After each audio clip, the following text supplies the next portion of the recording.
Hello guys, in today's video I talk about how to fix Discord won't open problem. So the answer is easy, just go to the settings and then scroll down to the apps section and then go to the search and search Discord,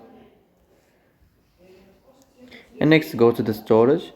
Here you will find this clear cache option, click on it. Now you can go check it if it worked, and if it didn't you can try to restart your phone or turn the Wi-Fi off and on, or the Bluetooth or the iPlan mode. Also you can try to clear data, but be careful. If you clear data, all the Discord's data will be deleted. This includes all files, the settings, the accounts, the databases, etc. So be careful if you want to clear your data.